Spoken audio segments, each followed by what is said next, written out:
Hi, everybody. Welcome to another edition of In Depth with Idaho State University Athletics. And recently we've done Mike Ferreter with ISU football, Mahala Bradburn with volleyball. And today we switch gears and jump back onto the pitch with ISU soccer coach Debs Brereton. It is so good to see you. That smile is infectious. Thanks, Jerry. Good to be here. Oh, for people that maybe have not heard or seen any of our interviews with you in the past, tell us about that southern drawl you've got and where you're from. Yeah, I grew up in the northeast of England, a place called Middlesbrough, and I left there 19 years ago to come over to the States to pursue my American dream of playing college soccer. And all these years later, now I get to be in the privileged position to help others get here and do what I did. So certainly full circle, and it's been a wonderful adventure getting to where I am now, and certainly count my lucky stars every day to be a Bengal. Well, not only did you come to the U.S. and fulfill your dream of playing college soccer, you played professional soccer. You've also been an assistant coach at other schools, and I believe most recently at the University of Ohio, where ISU's former broadcaster, Russ Eisenstein, has been working. If you know Russ. I do know Russ, yeah. You know he's a former Bengal. I did not know that. I knew there was a reason why I liked him so much. Yeah, Russ actually had the job that I have for a couple of years before they asked me to come back and take it over when he left to go to Ohio U. So there you go. You've learned something in the meeting today. Wow, small world. It is a small world. What is it about soccer that you love so much, Coach? I love that it's a player's game and that you can be any size and have any kind of attribute and do well. Obviously, I'm not the biggest of people, but I certainly got to play at a high level because I was good at doing a few things that some of the big players couldn't. So I think soccer, anyone from anywhere can play, and any sex and any size can play it as well. I think it's a universal sport, and it's probably the best game ever invented, in my opinion. Which, of course, you would refer to as football, right? Right, yeah, football. Yep. In England and Europe and all over the rest of the world, football is not teeing the ball up and kicking it off to another team that tries to run it back for a touchdown. Well, we're happy that you're here, and today we want to learn a little bit more about you, Coach. I'm just going to get crazy right off the bat. Do you like to cook? I'm more of an eater than a cooker. I did try, but I was always much better at finishing the plate than putting stuff on the plate. So if you had to go home tonight and cook dinner, what would you be cooking? Not based on what you love to eat, but based on what you probably cook best. I would probably do something super simple like beans on toast and maybe go all out and put a fried egg on top as well. Like that's I'm not great in the kitchen. My mom was a very good cook, so I certainly miss her food. But yeah, I usually keep it pretty basic if I've got to fend for myself. Beans on toast with a fried egg on top. Yep. That's awesome. I'm going to have to try that. I've had rice with kind of stir-fry vegetables and a fried egg on top, but never had beans on toast. So that sounds like an interesting combination. What is your favorite food, Coach? I love seafood. I grew up by the coast eating fresh seafood every day, so that's something that I miss a little bit being in Idaho, although we do get some really nice salmon and trout that I think is quite delicious. But yeah, whenever I go home, I immediately go to my local fish market and stock up on crab's legs and anything that I can eat from the ocean that's pretty fresh. That's something that kind of reminds me of home a little bit. So I certainly enjoy. And, you know, you can't beat fish and chips as well. Absolutely. Speaking of fish and chips, of course, in England, chips are what we call French fries. That's right. Um, you may not know this about me, but I love to watch British television. And it's easy for me to get hooked on British TV. I've watched all 9 seasons of Doc Martin. I can't, I can't wait for season 10. Um, what is your favorite TV show? Oof, that's a tough one. There's a show in England called Match of the Day, and it usually airs every Saturday night, and it's like a highlight version of all the games that were played on that Saturday. And that's something that I used to watch with my dad every Saturday night. We'd stay up late and we get to watch the highlights of every game that was played. So that's certainly one of my favorite shows that I missed. I don't get to watch as much anymore. There's a soap opera in England called Eastenders that my mom makes me watch. And there's usually, when I go home at Christmas time, there's a huge like drama, and it's all kind of peaking around Christmas time. So she lures me in and makes me watch that with her, which I quietly enjoy. So there's just some British TV shows that I grew up watching that you can't really get to see over here. So when I go home, I do binge with my parents watching Match of the Day and EastEnders between my mom and my dad. That's awesome. Do you have a favorite American TV program? I'm not much of a TV watcher. I watch series, so if I do get the opportunity, I enjoyed watching The Americans, which was it's a show based on Russian spies, based in the 80s, and it kind of correlates with the time of actual events, which I find quite interesting. That's a show that I enjoy watching if I've got a little bit of time. That is interesting. Besides soccer, if you're outdoors, what are your favorite activities?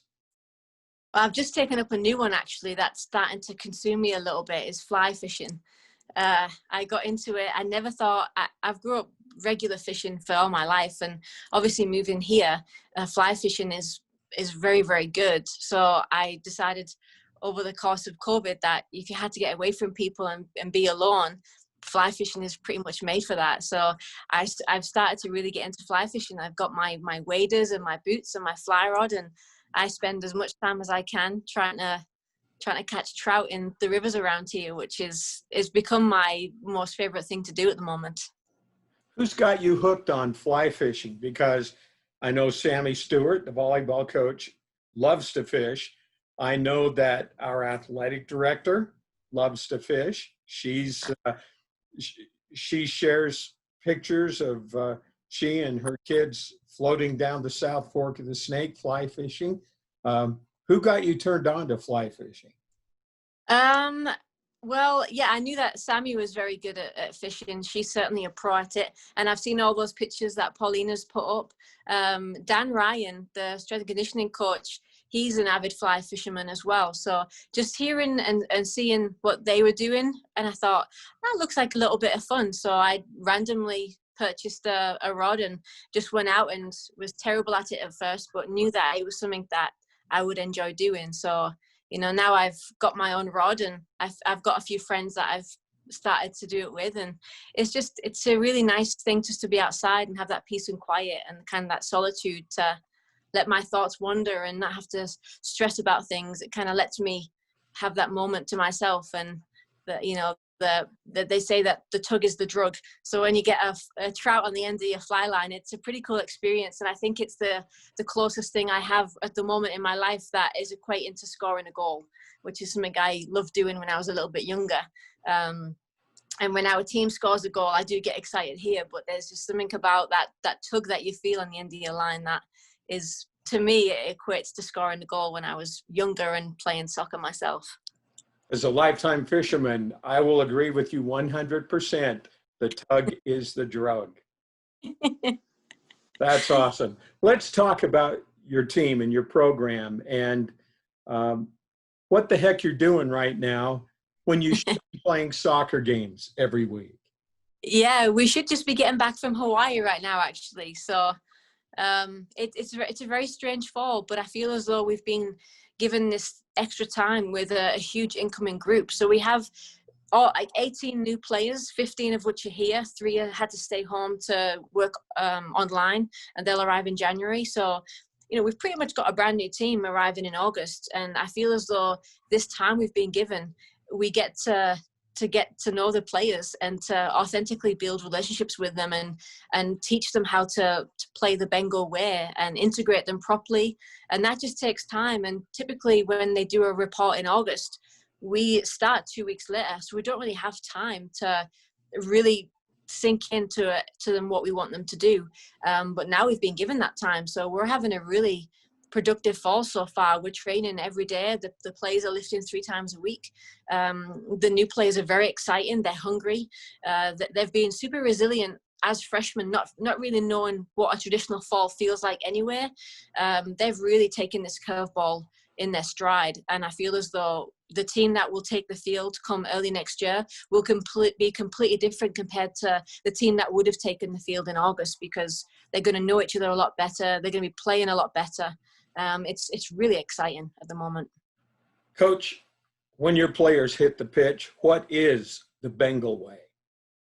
The Bengal way is to show up and to compete every day, to have the strongest work ethic possible. Our whole motto this fall is to bridge the gap. So there's some other programs in the Big Sky right now that aren't able to practice because of the situation, location they're in. So we know that we've got some ground to make up to some of the elite teams in the Big Sky. We have very high aspirations to be back in the mix of being Big Sky elite. And in order to do that, we've got to make up some ground. And it's really evident that the players are hungry. They want to do that. So playing the Bengal way is bridging the gap between where we are, where we want to be as quickly as possible. And that means that we've got to play the style of soccer that our fans enjoy watching, that our players enjoy playing. It means having a huge foundation of trust between the players and between the team and the staff to make sure that everyone knows we're here for each other. The team will always come first. We're the team that masters the mundane. The basic stuff we get right every time, and we're able to build the ball confidently and smoothly through the pitch. And then when we get in front of goal, you're going to see some really fun players putting that ball inside that net. It's going to be awesome to watch. I know you have some talented veterans coming back that have been in the program, but when I look at your roster right now, I see players from Scandinavia, from England, from Twin Falls, Idaho, one from Rexburg, Idaho, players from Arizona. I believe you got 3 players from Mililani, Hawaii, from Mililani High School. You've got another player that played at Kamehameha High School in Hawaii. Tell me about your recruiting philosophy, and do you have favorite places to look for players? How have you built your philosophy, and how do you decide where to recruit? Great question. So yeah, our incoming class is made up from 8 different states and 3 different countries. So we throw the recruiting net as far as wide it'll go. I certainly love to travel, and my assistant Sam loves to travel. So we're not opposed to trying anywhere and going anywhere to see if we can find Bengals. I mean, we've got players as far away from Texas, Montana, Utah. We've got fantastic Idahoans that are finally staying in state and being Bengals. With my ties to Europe, I've got some good contacts there, and I was in Iceland in January. I got to see some phenomenal players there, one of which is going to be a Bengal. She'll arrive in January. So yeah, it's based on the team needs. You know, I've got a shopping list of players because it is a revolving door. Every year we lose quality players, so it's my responsibility to bring in quality players. But most importantly, the right kind of personality and character. What we're looking for to build our program around is just quality people who want to be Bengals, who want to be proud to be Bengals, and are going to compete every day to make the program better and leave a lasting legacy. So once we've got those personalities and character focused in, then we start figuring out, well, what kind of attributes do they have? What can they bring to the program? What are the program needs? What positional needs do we have? So the list changes and varies every year, but the most consistent theme is making sure that we get the right kind of people here. This is a special place, and we want to make sure that we build something very, very special that people can be proud of. So getting the right people in is the most important thing for us. Coach, I haven't read the biographies online of every one of your players. that you've recruited to ISU. But one of the interesting things that jumped out to me is at least 3 of your players have been cheerleaders at their high schools.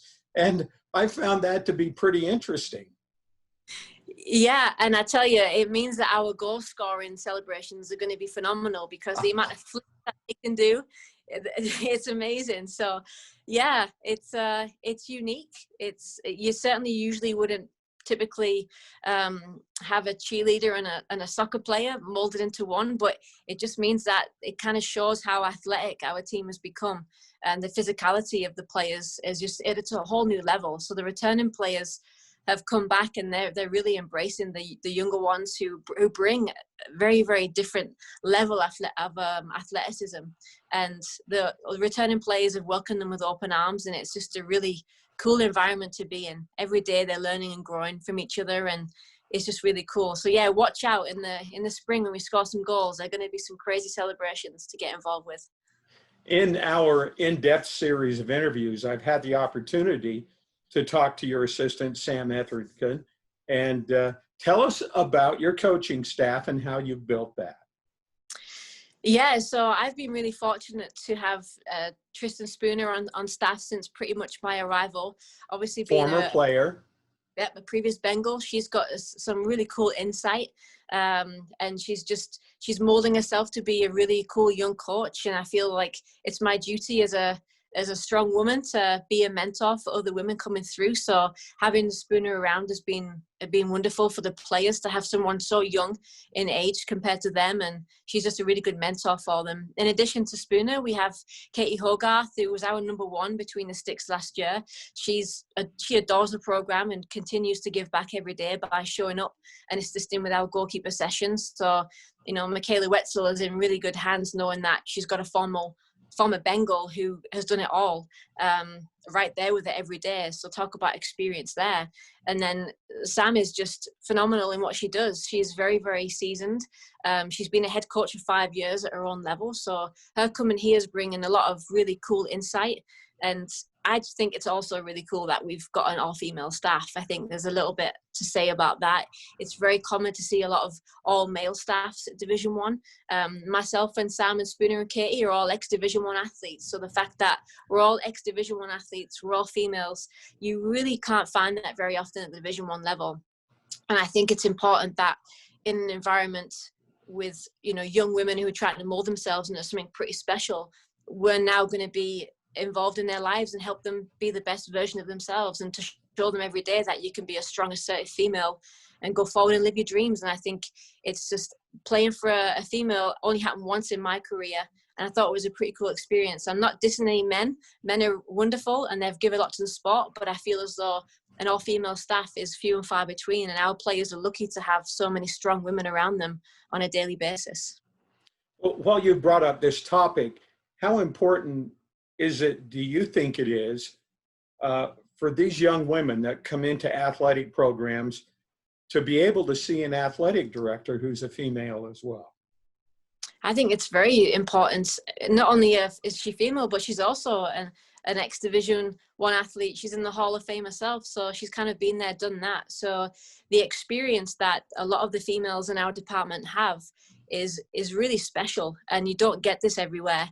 And one of the reasons why I took the job was to work for Pauline and to learn from Pauline. She's such an incredible human being and such a strong leader. She's just kind of got that aura of wanting to be your best to help the program and the department. So to have her at the helm is something that was very, it made me very excited and really fortunate. I think she's a once in a career kind of athletic director.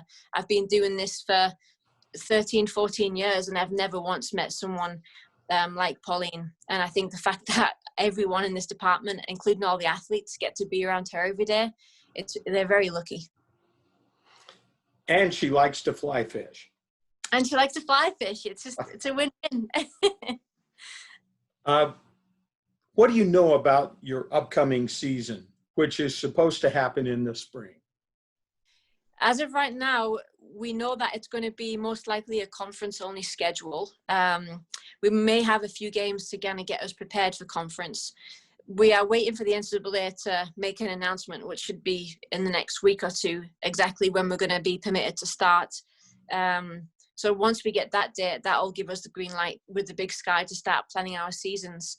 But certainly it will be a reduced version of a season. But we'll get straight into the mix of things. Every game is going to be super important, and it'll give the players and most importantly the seniors an opportunity to finish out their careers as strongly as possible. And with it being in the spring, we're going to get to play on Davis Field. It should be ready for us by then. So it's really a blessing in disguise, because our seniors were under the impression that they weren't going to get to play on Davis anymore. So they've kind of, it's definitely a bittersweet. They know they won't get a full season, but they know that they're going to get the most important part of any season, which is conference. We're going to get that, and we're going to get to play on Davis. So I personally think it's going to be a recipe for a lot of awesome success in the spring.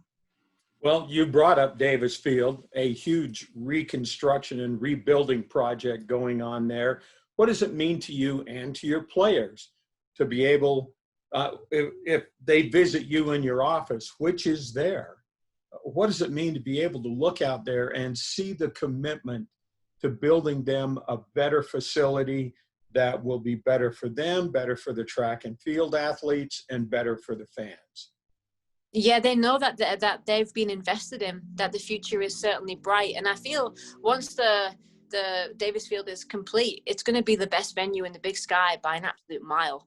I mean, it's going to be a place where people will want to come and play here. The fans are going to absolutely love being able to watch the team play under the lights on Friday evenings. The track is going to be state of the art. It's just going to look and feel so professional. And, you know, you think about being a Division I athlete, it's about playing at the top venues and having success and having fans that, you know, are there to make it all extra special. And we're going to have all that. So I think to me, it's the kind of the pivotal of everything. You're going to get to play on the best stadium in the conference week in, week out. Not every team in our conference will get to do that, but I guarantee you this will be one of the favorite places everyone will want to come to. Well, I know in some other places in the Big Sky where they play, it's more like a practice field than anything else. Yeah, certainly. I haven't been to all of the UA venues yet, because the first season we just did half of them, and this fall I would have seen everything else. But yeah, after watching video, it's certainly, there's some teams that, you know, don't have as great a setup. So it's a privilege to be able to have something so special and so awesome. I know it's been a long time coming. I know a lot of the seniors that are here have been told for a long time it's going to happen. And again, you know, Pauline and President Satterley have been the one that have been the driving seat to make this happen. So I think just the overall investment, the Bengals, regardless if you're soccer, if you're track and field, cross country, we're going to have such a special home, and we're going to make it a fortress. Coach, we've heard rumblings that the men's football program, the Big Sky season, will likely begin somewhere near the end of February, the first part of March. Do you know anything about the timing of the coming soccer season? I think it might be replicating very similar to football. I think we might start a little bit earlier, but it's all to be determined. I personally would like it to be a little bit later, because we all know Idaho in February can be a little bit chilly. So I'd favor a March start personally, so we can get on the pitch and it not be frozen. But I think regardless of when it's going to happen, our team will be ready. They're preparing every day. They'll be committed over the Christmas break, and we'll come back, and I think we're going to be a little bit of a sleeping giant in the Big Sky this year. Coach Debs Brereton, the leader of the ISU women's soccer program, it is always a pleasure for me to be able to talk to you, and I can't wait to see the Bengals hit the pitch at Davis Field this spring in a brand new facility, and see the exciting brand of soccer that we got a taste of during your first season as head coach. Thanks, Jerry. I can't wait either. Good luck on your preparation for the season and keeping everybody healthy and getting those new students on campus in January. And best of luck to the Bengals. Coach, thanks so much. Thanks, Jerry. You bet. This has been another edition of the Bengals in Depth. I'm Jerry Miller.